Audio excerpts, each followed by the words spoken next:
Hello and welcome back to the Apprentice One-to-One podcast. I'm here again today with another new guest, and I'm really pleased to share with you that is Gavin Hyde. How are you, Gavin? Very well, thanks, Mark. Yourself? I'm good. Thanks so much for coming along to have a chat with me. We're going to get into the solar and MCS extravaganza a little bit later on in this podcast. We're going to focus in on that. But before we dive into that, I wanted to get a bit of background from you, Gavin. You know, how long have you been in the electrical industry first up? Oh, crikey. Back to when I was teenage years, really. Runs in the family. My granddad was old school, Remy, army electrician, bodger, basher, put his hand to anything. Learned the trade from him. I've been doing it on and off throughout my teenage years, helping him, and then come back to it full time, mid 20s. And it's been onwards and upwards since. Worked for a few companies, then branched out on my own. Big passion's renewables. Hate house bashing, but sort of found myself doing it. It pays the That's the way bills. it goes, isn't it? I think none of us Hate enjoy it. that, but we just do it. Builders hate them. That's how it goes. So, how long have you been working with your own business then? I assume it's your It company that you're it working for. sort of came, I wouldn't say by accident, but sole trader for a year or two. But then, rather than being Gavin the electrician, I thought I need to get some sort of brand or company name out there. And it was about 2017, I think. Let's stick with Sulis Electrical Services, local name, Aqua Sulis from Bath. People sort of get the name. Yeah. And that's when I sort of formed a company and then slowly subcontracting for other people, but then moving over into my own business and just slowly building it up, sort of organically, word of mouth. And if anything, COVID was the kick up the backside to really push the business on. And COVID was a boom. Is that what you found? So that kind of time really boosted you and pushed you Yeah. forward. Because despite everyone thinking the world was ending with all the COVID stuff, and you look back and think, what were people thinking? Hot tub inquiries, EV charging, the phone just didn't stop ringing. We found the same, to be fair. I think a lot of electricians and tradespeople in general, had that people were at home, they wanted stuff doing, so they Yeah. could be out in the gardens and whatnot. And we were busy, weren't we? And they didn't have anything else to spend the money on. Everything was closed, so it was all spent at home. And as one guy said to me, he bought an electric car purely because the roads were empty. He wanted to have a bit of fun. Yeah. So, and that is really how I sort of focused the company on, really. Long term, it was always about renewables, EV, PV, especially with the current energy situation. It's the way things are going. It is. That's one of the things we've spoken about on the podcast before. The people who seem to be, I want to say more successful, but doing well in their businesses are kind of focused in on niche areas. And I say that as someone who's spread around lots of industries. We do literally do everything in my day job. But those people I notice on social media, they really do seem to be focused in on either compliance or EVs, solar, and they're absolutely booming. And it looks like you're doing the same. And that journey I don't began think you with can do everything EVs. anymore. Yeah, I don't Now think you we're can do trying everything. and failing at trying to do everything. So you're right.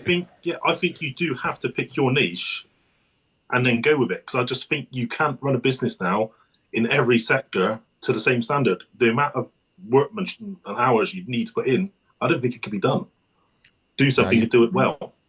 you're probably right, I think, and that's the way it seems to be building, the way training's setting itself up as well with the new domestic electrician standard and other standards that are in development. So I think we're moving towards those times, whether we like it or not. And your journey on that began with electric vehicles, you were saying. That's what's led you into now solar. Renewables, yeah, it sort of goes hand in hand. Obviously, the EV charging, subcontracting into a lot of the main manufacturers years ago before sort of going out on my own.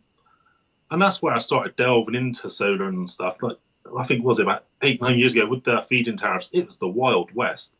And I knew then, seeing how some of these companies were being run, I didn't want to get involved because they were shutting up shop at 6 p.m. on a Friday and opening on a Monday.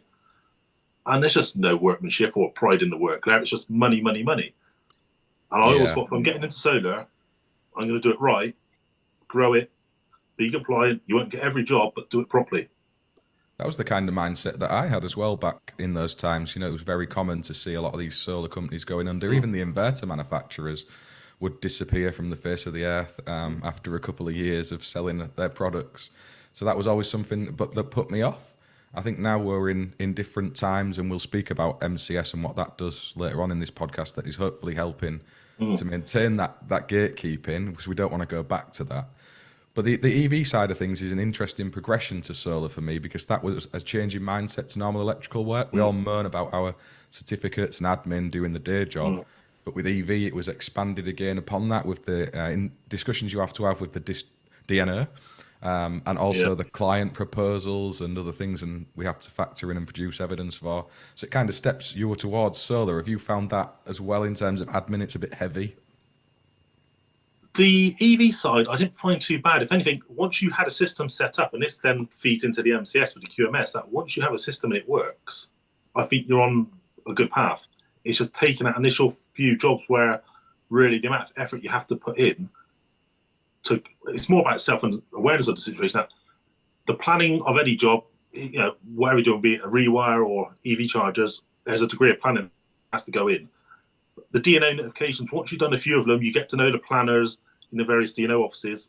I think you're on to a winner because they're the gatekeeper, really. You can just pick up the phone. Yes, you have to fill a form in, but they'll dig through the email system, and give you an answer there and then.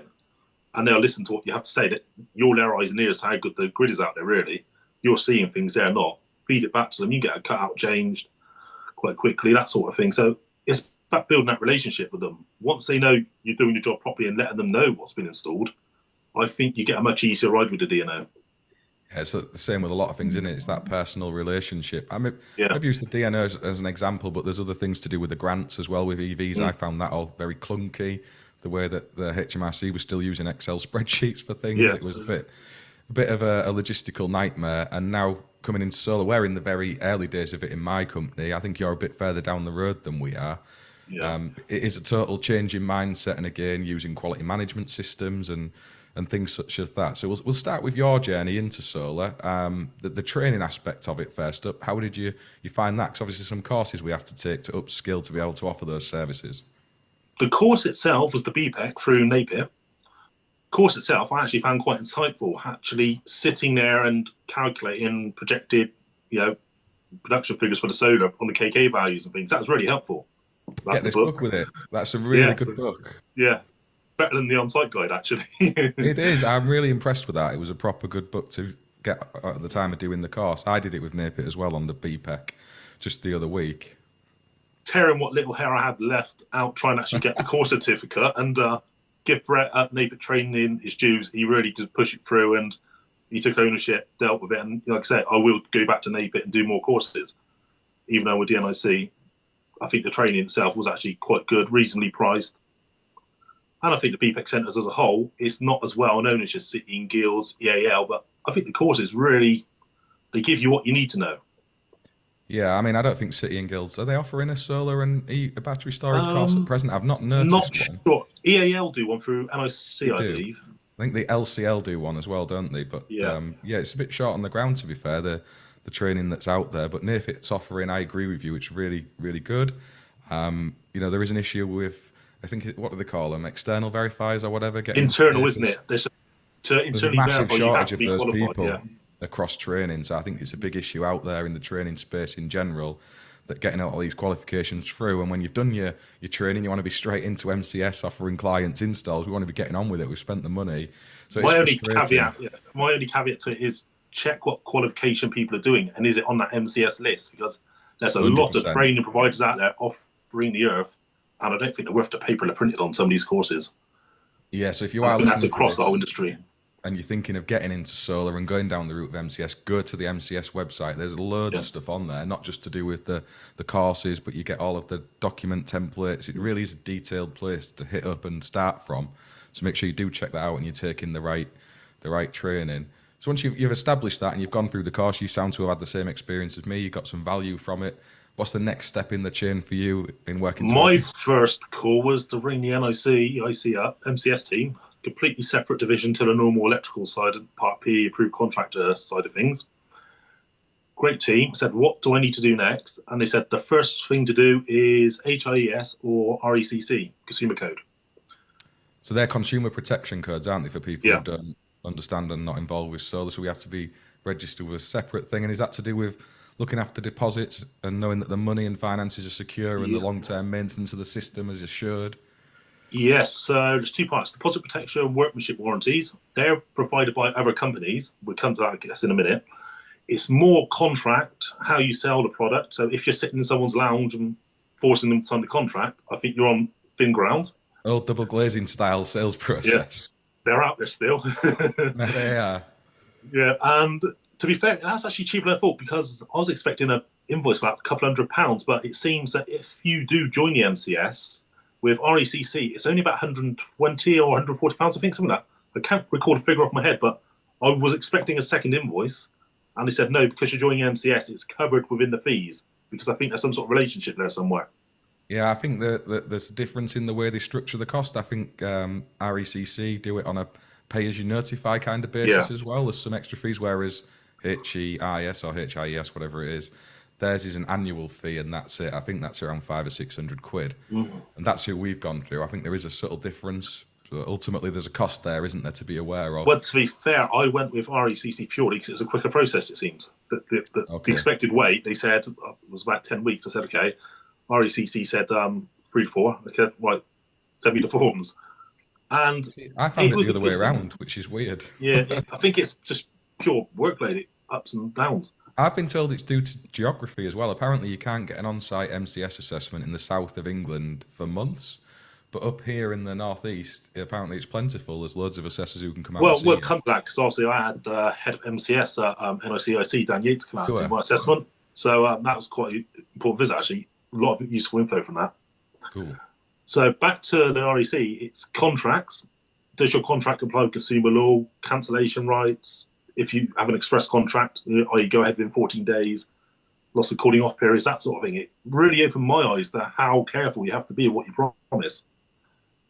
And part of the MCS process, they do really place an importance on consumer protection. It's all about protecting the consumer more than the installer, which is a bit sort of reverse to what we used to with trade bodies. It is, isn't it? Do you think that's from the times of solar in the past? They've been extra Yeah, cautious because of what happened before? I think so. Yeah, because the industry has such a bad reputation, and with the whole net zero goal now for 2050, I think the government will come on board.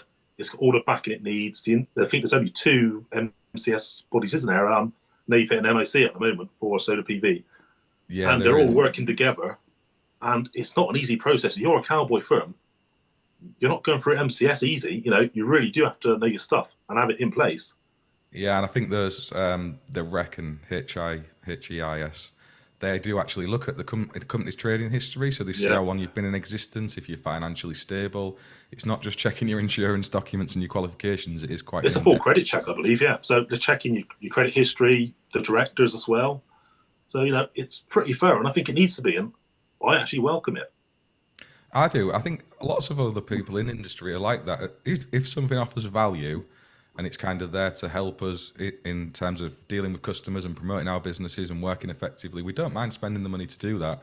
It's Mm. when it's seen as a tick box exercise or kind of a tax on us and offers no value, as we've had experience of through Part P, for example. So I think this is a bit different. I don't mind handing the money over when there is some value there for it.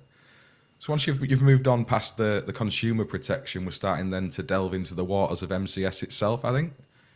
Yes, what a minefield that is trying to understand. That's It's where I so am at the much minute. info. We're just waiting for our assessment. We're kind of getting our quality management system in Yeah. place. You've obviously gone through that, so explain the journey to me if you could. I started looking into it and I didn't know where to start. And a few companies I approached them. I won't necessarily name them because I think everyone has to sort of form their own opinion of them. There's companies out there that will write the QMS for you. But the thing I wanted was you have to understand that and be able to explain it and discuss it with the assessor. So I took the QMS templates from the MCS website, and it's almost like a paper version of a data page. You have your QMS document, which there's a sole trader version where it's one person responsible for all roles, which would be my company, or you could have, say, maybe your company, you might have different people with different roles, and it's essentially going through that and deleting or adding the applicable bits to your business. And then you have associated spreadsheets. So you have one for, say, similar to like your competent person schemes, training records, complaints log, equipment log, suppliers, and various things. And once you start going through it, it does kind of make sense. And I think actually, on reflection, I think every business should have one. Whether you're doing MCS or not, I think it's quite a good thing.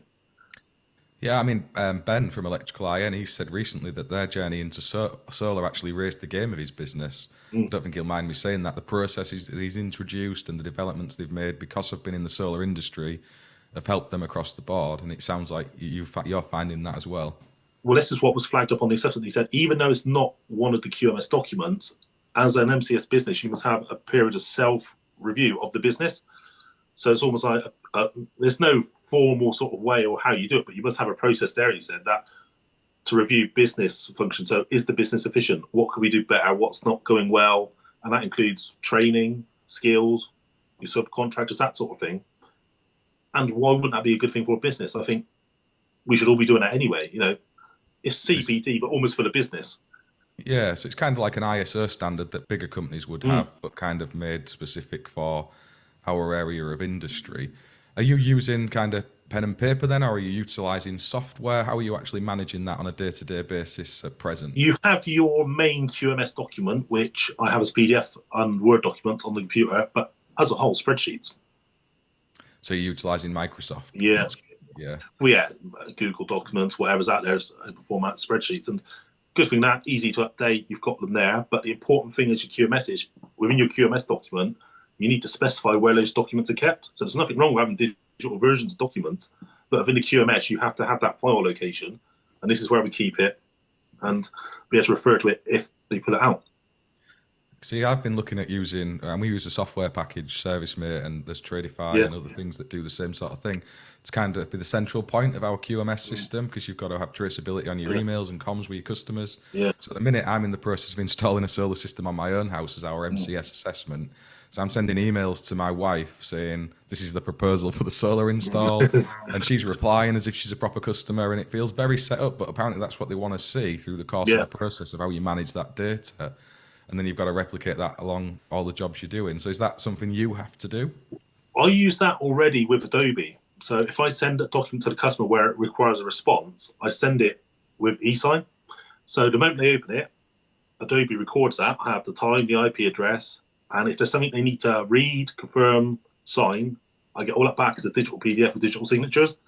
And I find that's quite a good system because you have the whole signature document, the timeline at the end. Yeah. So and that's you kind of managing it using other platforms and programs together yourself. So there's a bit of manual input in all of that as well, I guess. Yes, because the only thing I prefer to use Adobe with, it allows you to edit say like your easy PV PDFs from proposals before you send them.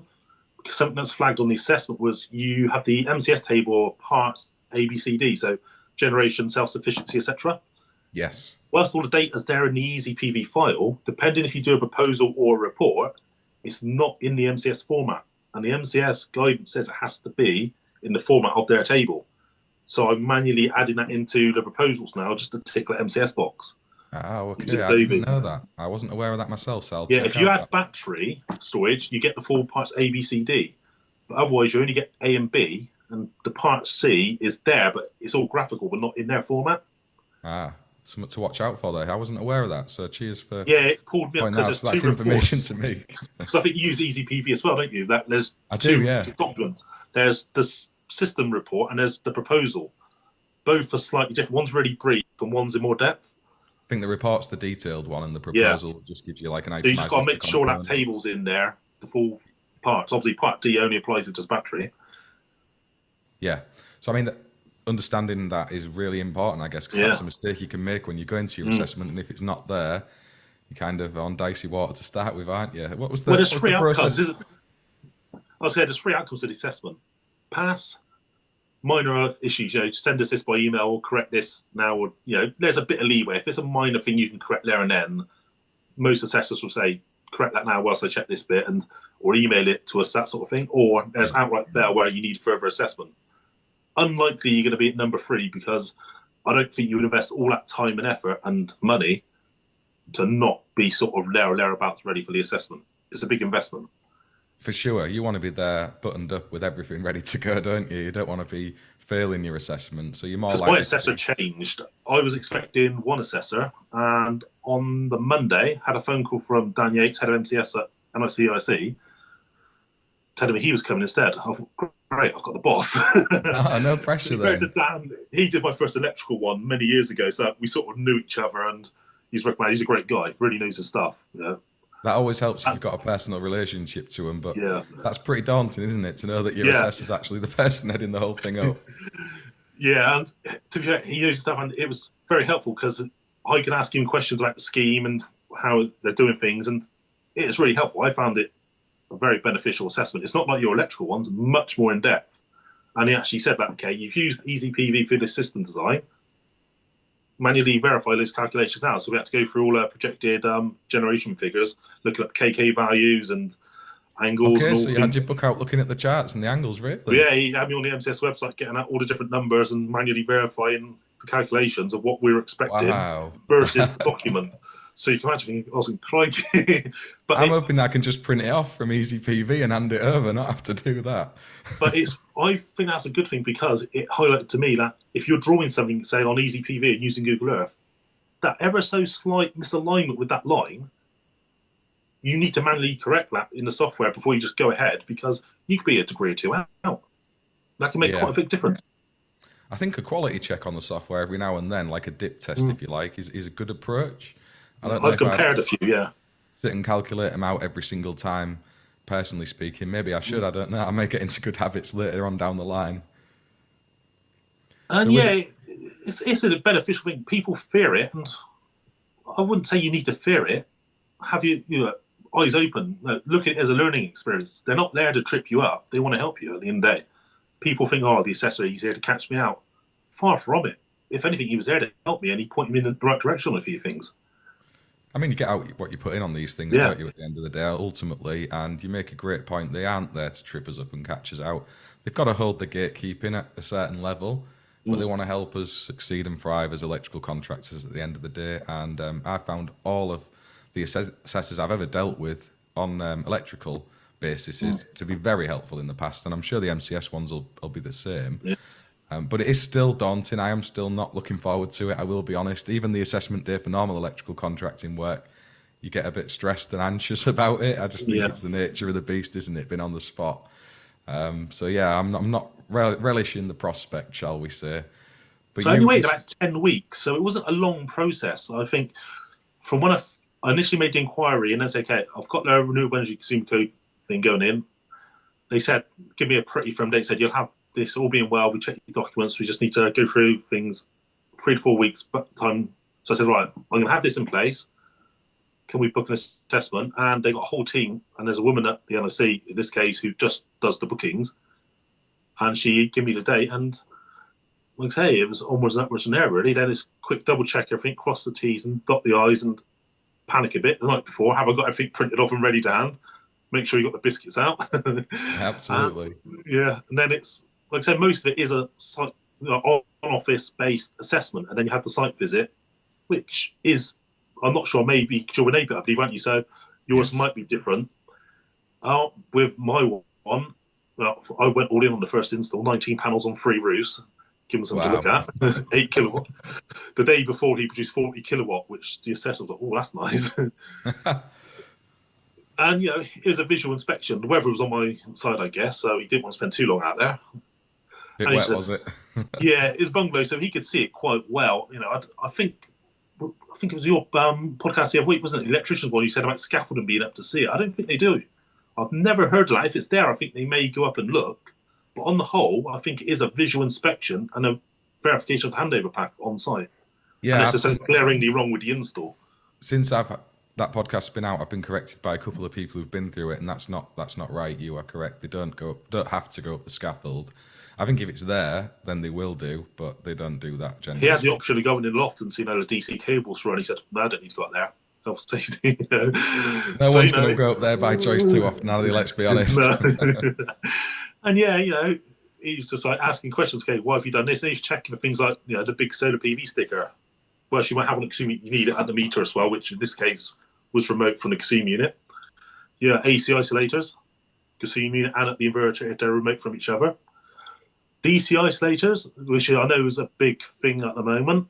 He said, strictly speaking, not required, but you could argue under 7671 that, safe systems of work, good workmanship, they're required. And my view is, and he agreed, you should fit them.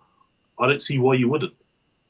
Yeah, we've had this discussion a lot. I totally agree with you. I think while manufacturers and inverters will tell you that their DC isolator complies with that standard, what happens when that inverter's on the floor being replaced and the string is dangling in free air? So I don't understand that. If the DC isolator in the inverter fails, where's your means of isolation? Do you then have to pull those MC4s out under load? It's, Yeah, you just don't know, do you? So take it out of the equation. They're I not think that expensive. I think most electricians who are looking at this with our normal electrical heads on, if you like, all say the Yeah. same thing. We all think that, and it's a different aspect to learn on. There may be developments that we don't quite understand, maybe in the way the inverters do shut down and take the panels off load. But ultimately, that voltage is still there, isn't there? So yeah, for me, fit the DC The isolators. two main things I took from it, if working on a system or planning something and there's any ambiguity over regulations or what's the applicable standard, then MCS supersedes 7671 or the code of practice. If there's any doubt, the MCS one takes precedence because you're working to the MCS standard, Yeah, which opened my eyes because we're so used to working to 7671. that's it. Some of the default responses I've had is, well, we work to BS 7671. That's it. That BS 7671 says this. But MCS is actually kind of like a standard in itself, isn't it? In a way, it's like a consumer trading standard. And if you want to work in that scheme and offer your services to customers so they can claim the seg payments, you need to follow those rules, whatever our standards are telling us in other places. And the other one, which is really hot on, and I think reading between the lines, long term, there's going to be some sort of link up of systems, is DNO notifications. And he asked me, he said, have you got your pre-install? Because this one 8 kilowatt system, G99 pre-submission form, the actual one say it's done, and then the commission certificate, you want to see all of them, and then the final letter to say, we're happy with this to stay connected, thank you for sending us the forms in. And you do need that as well for the actual SEG payments, don't you? They will ask for that alongside the MCS certificate. So make sure you do it. It's the key for that. And they are checking and verifying it. Yeah, it is admin heavy based on what I've seen in that process. I've obviously done the G99 on my own house already in advance with our local DNO. They've sent a letter back, as you say, saying they're happy for it to proceed. And then the process is, again, on commissioning, you fill in another separate sheet that you have to provide to them, don't you, for them to then receive and acknowledge. So it is quite a bit of depends on intensive. DNO. Look, some of them are digital and some are still paper based. Around here we have Western Power National Grid and SSEN. Both are going to a digital system. That's very helpful. Yeah. And once you've done the initial G99 thing and they said, yeah, we're happy with this, the commissioning one is very simple. Send it in with the final schematic and they just, thank you, here's your letter sort of thing. It's Oh, that's good. Northern Power Grid do it on an email kind of basis. So you email in your PDF with the details. They'll email you back acknowledging it, saying you can proceed or not, or whatever they need to do in terms of a site survey, and then send them back the commissioning information as well before they issue a final letter. Hopefully they go fully electronic. That'd be helpful.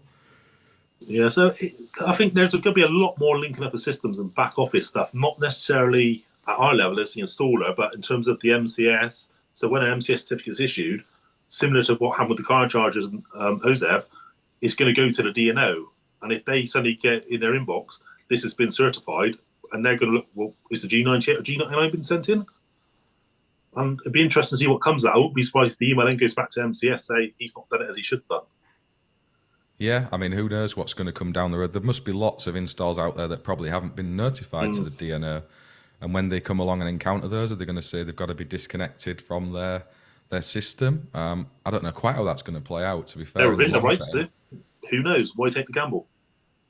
Yeah, there's customers out there who are. There's customers I'm aware of who aren't worried about the MCS side of things. They're not planning on making any seg claims.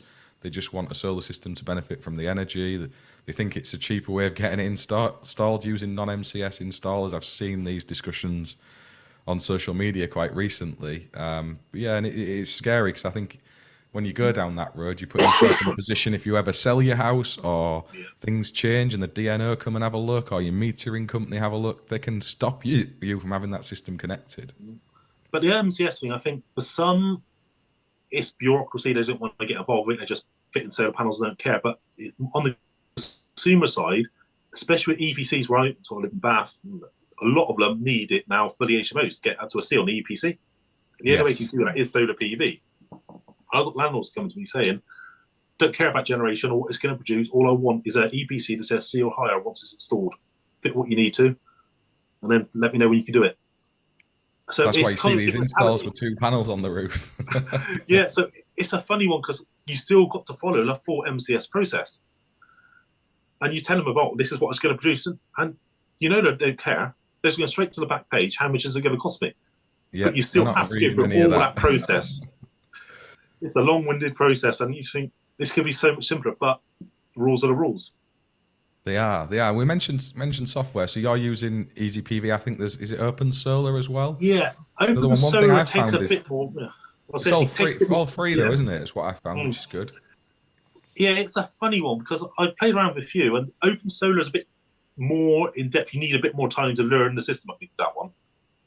Easy PV, I think a kid could literally pick it up and draw a roof and drag some panels on it. It literally leads you to the what does it? Lead you step by step. Which, if you're new to the system and the whole PV world, is a good start. Long term, I may not use Easy PV. I think there's more sort of in depth stuff out there. The Solar Edge one's brilliant. Very sort of harness towards their own products, of course. But it's just finding what works for you. I don't think there is a right or wrong one size fits all. The reason I went with Easy PV was it kind of builds the whole install as a package, doesn't it? And then links through to the wholesaler without mentioning them. So when you're not sure of how many rails and hooks and brackets you might need because you're kind of new to it, to know that you've got a good starting base of equipment is helpful. All I'd say is on that, I've learned the hard way. I needed an extra 40 centimeters of a rail. Okay. So I ended up with 4 rails, which one would have sufficed I could have cut. I thought, what a clever way of making the margins up. Yeah, I've been adding on a few extra hooks and rails on every order just to be sure. Yeah, and that supplier who shan't be named, you get the list price, which when you contact them or go through your other suppliers, it should be considerably cheaper. Yeah, you're just seeing the public price there, aren't you? So you are, unless you've got your trade account, you need to make sure you're going through those hoops and getting the best prices for yourself, because we're all in it to make a living at the end of the day. Battery storage is the other part of the jigsaw, isn't it? I think solar without battery, I don't think pays for itself. The self-sufficiency, unless you've got a huge roof, isn't there. And that's a whole other thing to learn about island mode, your earthing arrangements, sizing. The list goes on, doesn't it? And there's so many products out there, and I think you have to find what works for you in a niche. Stick with 1 or 2, learn them well, and know how to install them, because there must be 24 battery manufacturers out there now. You can't learn all of those products. No, easily. You're right. There is loads out there. We're doing the same, sticking to a couple of core ones. For those who followed some of my content, you'll see I'm using Solar X predominantly. Solar X.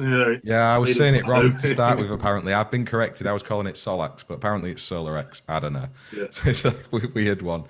But I'm trying to do that. You learn all about that product, understand how it works. In my own house, I'm trying to set up an islanding mode system with a changeover switch and trying to mess around with it and understanding the earthing systems, as you said, just so you've got a better understanding of how it all works when you approach your customers, really.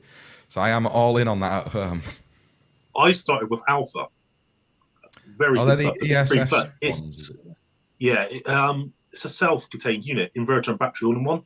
Yeah. Very easy to understand, install, even without PV, just to use it with overnight cheaper tariffs. It's a good starting point to learn and understand the fundamentals. And to be fair, I stuck with it. If I'm doing a retrofit AC coupled, my first port of call is Alpha because it's so easy to install. And very nice user interface for the end customer. And there's plenty out there, and I think they all promise a lot, but I don't really see what sets them all apart. I think it is user interface and reliability. We are creatures of habit, aren't we, electricians? We do it the same with distribution boards. If we find a brand we know we like, we tend to stick with it. And I think it's the same with the solar kind of things. You get used to a product and you like it, so you keep running with it. But like you say, they all do pretty much do the same thing. And I agree with you as well, going back to your point with the solar and the battery, doing the calculations for my own home, very much so the battery is an important aspect of it. And the payback periods, based on the cost of energy at the minute, are getting shorter and shorter. Whether that changes as energy prices are fluctuating, hopefully they do come down. So obviously when that happens, the payback periods grow again. So it is a fluid marketplace, isn't it? But I think we're getting much more to that whole prosumer integrated household, aren't we? With EV, solar, battery, immersion tank diversion, underfloor heating off the solar as well. It's all starting to integrate together, where a lot of things are going to have to start talking to each other in the house. I think the days of S-plan and Y-plan is coming to an end. It's going to be a much more digital household. It is. When you throw your heat pumps into the mix as well, and other things alongside that, and you're monitoring the external Yeah. temperatures, your pipe flow temperatures. There's lots of technology that's coming into play, and like you say, it's all joining up to one big hive mind, isn't it, in your own house to get the best value. It comes back to something that I spoke about on the MCS system. It's about over promising. I think I'm very cautious of not over promising to the customer. Same. And if you look at the MCS values of what it predicts you will generate, they're on the conservative side. And the maximum you can ever say that self-sufficiency is 95%. You can't be 100% self-sufficient. You can't use 100%. It's capped at 95. And I think we're going to go down a route one day of where you missold PV, where you missold air source heat pumps. It's all coming. And that then comes back to your whole QMS system and keeping your records, your design, verifying it, checking it, and not over-promising or fudging the figures to get the job. It's not worth it. If you're running a business, be sensible. We don't want to be the PPI of the future, do we? That's for sure. No, so it's going to come. Be truthful with your numbers. And it's just about finding what works for your business, I guess. All I'd say to anyone is don't fear the MCS process. It's there almost like a badge of honor. Go through it, improve your business. It will make you a much more efficient and insightful person, I think, for your business, and use it to help grow. 100% echo that. And in terms of the expenditure you've gone through to get to where you are now, we've had these discussions. If you listen to the podcast with Neil, I threw an estimate at it myself. What kind of figure have you spent roughly, do you think? I think I'm probably somewhere about 4.5, 5 grand in now. Okay, that's not bad. That's a lower figure than I was expecting, to be honest. Because in terms of testing equipment, had all the equipment, tools, I think going to get some wear and tear on the tools. I'm mindful probably not to be up there with nice Nipex pliers on a wet roof on a windy day. I think I'll be using some cheap ones from your local DIY shed. But you can have wear and tear. The only thing that's really shocked me is when you mentioned solar, it seems a lot of the prices of things suddenly jump up. The insurance was actually quite cheap. That only added about £80 or £100 onto my annual premium. Really? Because mine's gone nuts when I put solar. And that was Direct Line. People said Direct Line don't do solar. I rung them and spoke to them. Oh yeah, we do solar, not a problem. Really? Because they told me they don't do it. I asked the same question. I was told no. I've got Direct Line did it. Maybe they closed the door since, but they added it on. Yeah, not a problem. So I'm not sure. I think it depends who you speak to and how you go about it. But I guess the MCS application fee, I think that's about £840. Yeah. Initial application, one technology. You've got training. You're talking £400 or £500 per person. Is there a need for every person in the company to do the training? You can argue no, but I think if you're running a business, investing in your staff, it pays you back more than you'll ever spend. Then you've got insurance and then all the extra equipment. I've just ordered a solar panel lifting bag for scaffolding on the gym wheel, £360. I think it's a piece of tarpaulin with some Velcro straps and some clips. You got the same thought as me. I've ordered the same thing, and I think exactly the same. Someone out there has made a fortune on these bags, I'm sure. Having our pants down on that one. No question. I looked on AliExpress and I couldn't find one. 8 to 10 week lead time for a bag, and it's the things you have to buy. And then you got all your harnesses, your equipment from the scaffolding. There are so many things you have to buy. And the codes of practice, the documents. It is. I think I spent about £300 on books in the last month. Yeah, I mean this one, the IET code of practice, that was like £75 plus VAT. They don't have VAT on, I don't think, but £75. It's a lot of money on a guidance document. You've got your energy storage system one, your solar PV, your EV charging one if you're factoring that into it. So many books.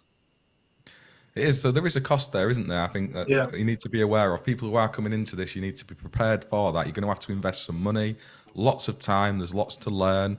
And it isn't just around the roof work. That was naively what I thought at the outset. I'm just going to have to learn how to work on a roof. There is lots of that. But there's lots of your admin, lots of management, changes in the way you may be running your business. And if you're an apprentice following along, be prepared too. Stock management and materials handling is the big one. For sure, definitely. At the moment, I'm sort of pushing my luck, I think, with my supplier. I keep the stuff there till I need it. They deliver the panels to site. But long term, I'm going to have some sort of storage unit. So that's another big overhead. And it just goes up and up. Yeah, we spoke about that on the podcast as well, how smaller companies growing into solar and the aspect of looking after the storing of those materials. What you've said is exactly what we discussed, really. It's a change in the way you run your business because you do need that space. Wholesalers aren't going to sit on pallets full of panels for you. And if you're running through a solar install a week, it soon adds up keeping on top of Yeah. that, doesn't it? And likewise, your credit limit with suppliers. Unless you've got a really big cash flow and bank balance, you need to have a good credit rating and be speaking to your suppliers, paying your bills on time. Because I'm racking up bills, but material space every 2-3 months. At one point, I think they had about £20,000 worth of materials there for me. At some point, the moment they leave the warehouse, I'm going to have to pay for them. It does It soon adds up. It is a total shift, isn't it? You can go from a business Mm. that's maybe turning over 80 to 120,000 pounds as a small one-person company, and all of a sudden you're jumping up into the £500,000 category just from changing your marketplace and all of the risk that comes with that of storing materials and having credit accounts that will help you trade at that level. It is a difficult bridge to cross, but it's one that can be done. And it's a big step up, like you've just said, for me, going from that one-man band business around sort of six-figure threshold to then thinking, right, I'm going to have to recruit properly rather than just hiring people in for the day or on like subcontracting basis. So like proper apprenticeships. And then you think, crikey, if I do all this, I then got to keep the work coming in because now I've got people I'm responsible for. They got their families, their bills. I have to pay all that as well, their wages. It's a bit worrying. You think, am I mad for going down this route? But the rewards are there long term. Of course they are. I mean, it's in for a penny, in for a pound sometimes, isn't it? Life's a journey and an adventure, so you might as well make the most of it while we are out grafting. I think it's exciting. I think it's a huge growth area. I don't think that demand's going anywhere anytime soon, so you should see that consistent workflow and growth. And apprenticeships are a great way to kind of do that. We've got the domestic electrician standard. I don't know if you've seen that one, but that's kind of focused at renewables a bit. So that might be quite helpful to you, maybe. I tried the whole apprentice thing, which for yourself, the whole apprentice one-to-one, which I think is a brilliant thing. It's been needed for a long time, something to link employers and apprentices. Why it's not come from industry and it's been sort of fallen on yourself to do it. There's 101 answers to that, but things are changing on that front, hopefully. I tried to ask the local college, and it's like banging your head against the wall. And it's just, I'm at that stage now where I'm looking at it, thinking for sort of September, but it's just trying to deal with the college. You just never get replies. Nobody wants to talk to you. And sometimes the people that do contact you out the blue aren't the person for your business. Yeah, I mean, it's difficult, isn't it? Finding the right person to match in with what you're looking for. There has to be that synergy between individuals at the end of the day, doesn't there? And then a college to help deliver the training and look after the funding. There's the costs that come alongside it all as well. At the minute, the government grants have largely been rolled right back. Yeah. You have to actually pay towards the training of your apprentice. So it's not really enticing to lots of employers making their first steps forward into recruitment. But I think longer term, if you've created these employees in the mold you want them, there's great benefit in that. Yeah. But it does take time. There's no quick fix to it. Do you think there's a lot of businesses, especially sort of the older electricians, fear the renewables? Because I'm finding that locally, be it EV charging, solar, don't want to get involved with that. We get loads of referrals from them. They'll actually phone us up and say, I've got a customer we've just done a kitchen refurb for, and they're wanting an EV charger. Can you do it? And you're like, well, yeah, of course we can, but it's a radial circuit. Why aren't you doing it? But they don't want to even learn about it. They're not interested.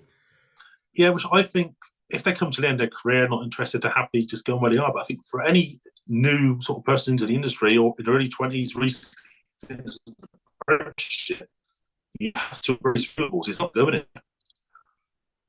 No, I mean, you've got to make that step up, haven't you, into wanting to learn about it. And like you said, if you're towards the end of your career and just seeing out your time, it's a change you maybe don't want to make. I get it, I guess. I might be there one day. I'm getting close to that line every passing week. But for any business, I think there's a whole embrace of renewables, and it also comes back to customer relationships. I've not advertised for solar yet, and I think now I've got 6 installs booked in. And that's all word of mouth. That's really good. Referrals. And that's how I want to go, because I'm seeing these companies, there must be 100 adverts every day on Instagram and Facebook. Yeah. I'm thinking, where's their profit in that? And I think you're going to do it properly, give them the service you'd want to receive, and I think the business will just naturally grow because there's that much work out there. Embrace it. Get involved. Sure. I mean, just sharing, what we're doing on social media, doing a few videos and a few posts here and there. I had lots of inquiries. I mean, from friends even who've been connected with me through social media. I didn't realize you did solar or you were getting into it. We're really interested in that. And new customers coming into the business. So you don't have to actively market yourself and spend budget on there. I think the demand of people want it is there. And if you've got a good reputation around an existing customer base, it's a great place to pitch that Yeah. new service to, isn't it? And it goes back to the whole thing of finding your niche. Do you want to be doing kitchen refurbs or house rewires, or do you want to do something different? It's not for everyone. It's quite a labour-intensive job hauling 30-kilogram panels up to a roof. There's a lot of admin, like we said, where some people might just like to rewire a kitchen and go home at 4 o'clock and be happy. It's finding what works for you. Of course it is. I mean, we're not all going to be fancy and bin up on the roof, but fortunately, with a lot of that work, because I don't like being up at heights and on roofs. I've said it loads. I hate it. But the aspect of the inverter and the battery storage and all the wiring around that, I find really interesting and enjoy doing it. And I employ people who are happy to work at height and go up on the roof. So there is a role for everyone in that kind of marketplace, isn't there? I think, to find something that you do enjoy and get some benefit and reward from. It's not an easy industry to enter low renewables. I've learned that because the information, it's almost like it's always out of date, be that from manufacturer to regulations. It almost seems like every day it's out of date and it's behind the curve of where we actually are. A bit like with the amendment that came out. Pay for all your nice expensive books and they did amendment one for EV charging. Then you kind of think, we're almost there with solar and battery because there's so much misinformation. Should you put a battery in the loft? Should you not? Can the inverter go in the loft? Personally, I wouldn't put a battery in the loft. Too big a risk in my view. I turn jobs down where they've asked for it. And I just feel like the regulations, building regs, it all needs to come together and join up to some sort of agreed standard. Because at the moment, it's very piecemeal. I agree. I mean, the guidance documents, look at the EV one. Is it on its 5th version now? I think there's quite a few, isn't there? And it's I have a pile of them somewhere. Everyone around that long. The solar and now with the 2nd generation, I think the battery storage one is currently getting redone, isn't it? So there's, like you're saying, the manufacturers updating their products and their data sheets all the time. In sharing the Solar X or Solax stuff, I've had questions about the Slave and Master batteries because apparently this new Master battery I've been fitting looks just like the old Slave one. So they're thinking it's all just changed that rapidly. These things are, and the version 1's not compatible with version 2. It's so there's really lots and lots of things to learn. It's what we're saying is there's lots to learn, but lots of opportunity too. Because there's this big debate, wasn't there? I think you posted something recently, didn't you, about bi-directional RCBOs? I've been looking. I think there's only about 2 or 3 manufacturers, and it makes me wonder how many have been installed with the wrong RCBO. Oh, it's a Type A, double ball, that'll do. If you think about really, you should be going back and changing them. It's industry needs to work with the installers, the manufacturer. The products need to be there to make it easy for us, and then we can use the products. Yep, that was a learning curve for me on an install I'd shared. I was using a Legrand board, I think, and someone said, well, is your RCBO bi-directional? And I was like, what the hell are they on about? It's like that even entered my thought process.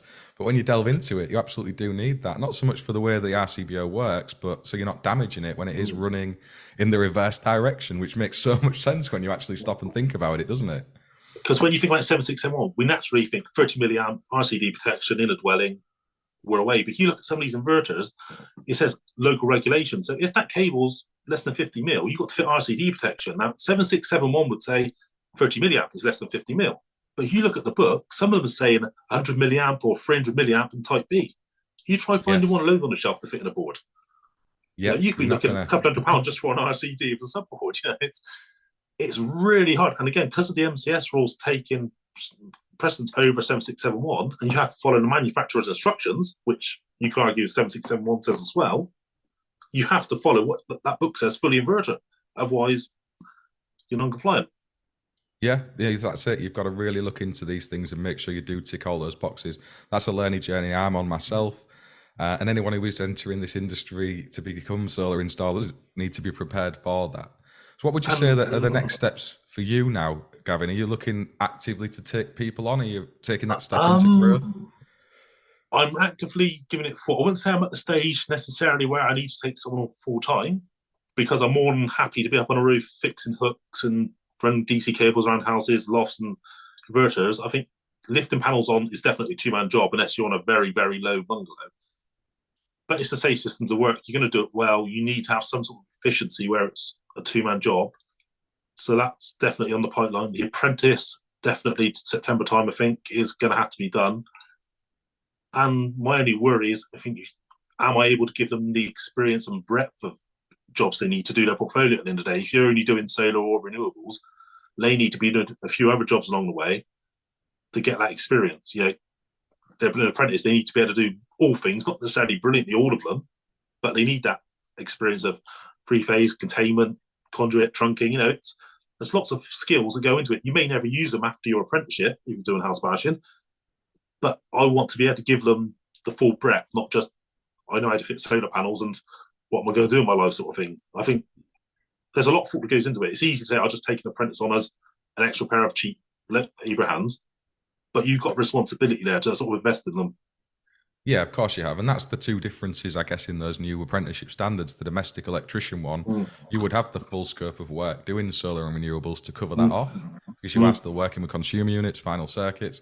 But if you want to offer someone the opportunity of a traditional full apprenticeship, which I absolutely get, because that's the one I want to offer people, then you need to have that scope of work to be able to provide them an opportunity to demonstrate their skills and learn at the end of the day, don't you? I've asked the college these questions about the domestic Lots of them don't know about it yet. They're clueless. Literally, I may as well talk in Mandarin to them. They were like, "Oh, is that a thing? Oh, is there funding for that? Can you get the information for us and send it to us, and we'll have a look?" I'm like, "You should have this. You've got however many dozen teenagers studying electrical installation. Why don't you know this?" And I just feel like it hasn't really been advertised. I know like the purists out to say it's undermining the industry and things like this, but I don't see it that way, because I think the way the industry is going, you can't be an all-around electrician anymore, being industrial, commercial, domestic. I think you are getting to that stage now where you have to sort of pick your flag and know you master it. Am I going to be domestics, renewables, or am I going to do commercial and the full breadth with domestic as well? I think now you will have to pick which direction you want your career to go in, because you're not going to be able to learn it all. You're not, and it's choice, isn't it, at the end of the day? If people got choice and opportunity, and you're right, lots of this hasn't been promoted that well as yet. It is quite new. I think there's some smaller private training providers who are starting to offer this from September. So we should see a lot more publicity around it as that happens, because the funding's there from government to cover the training. I think it's a useful development for employers such as yourself, who maybe can't take an apprentice on because you don't have the scope of work based on the direction of travel you've taken with your business. But now you do. We need to remember apprenticeship standards are all employer driven. They start from employers. That's how they get the funding and how it works. So it's there to help you and help the people who want to come and work in that industry alongside you. Is there anything else you want to add to this discussion before we draw it to a close, Gavin? No, I think that's about it. I'll be in touch in September to get this apprentice lined up. Exactly. For those of you who are looking to follow along with Gavin, if you want to see his installs and what his business does, I'll tag his Twitter account in the description of this video, so you can go off and check him out and maybe hound him with a few messages for a job in September.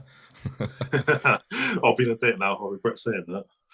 But no, I think what you do with the apprentice one-to-one is badly needed. I just wish it was more linked up with the colleges themselves than leaving the trade to sort it out. It's kind of like we're out there trying to sort it all out ourselves, but the government say they want apprentices, but they're not really helping us. So no, they say one thing, but the actions that they produce say something totally different, don't they? But there is things going on in the background with industry, I've got to say, to try and step up and do a lot of what Apprentice One-to-One has done, and hopefully on a much bigger and more effective scale, because what I've done is a tiny little ripple in a massive ocean. They can really cause some huge waves, so I'm hoping they are going to come forward and do that.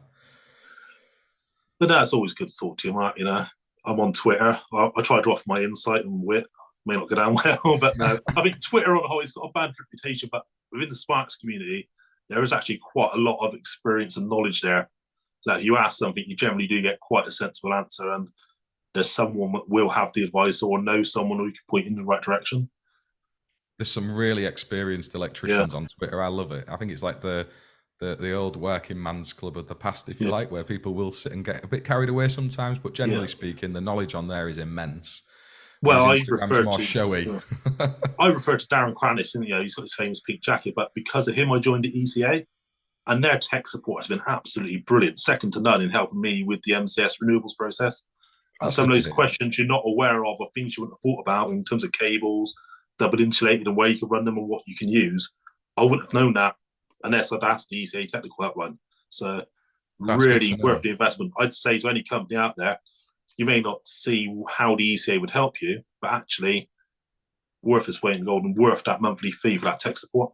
And they've got your back. So Darren's a ledge, just to put that out there. I agree with you. He's a fantastic knowledgeable person, and the ECA is Yeah. something we looked at. We looked at joining. I spoke about this. I wanted to join the ECA, but I got upset with the fact they don't accept the NAPIT technical assessment, and they have to have an NIC one. Or the ECA come out and see it's just like more assessments. I've got MCS, I've got NAPIT, I've got Well, this. I think I don't want another one. ECA and Search or something like that. There is a relationship there. They're sort of the same company, but not They as are. viable. But so yeah, if One you, of those. you want It's the one of those. principle, yeah. It's good to hear that you're getting value from it. I mean, eventually I'll probably take that leap myself and stomach the extra assessment. But thanks for taking the time to chat with me, Gavin. I've enjoyed it. I've learned a lot myself. I really do appreciate it. I'll definitely be bugging you with more questions along the way as my MCS adventure builds.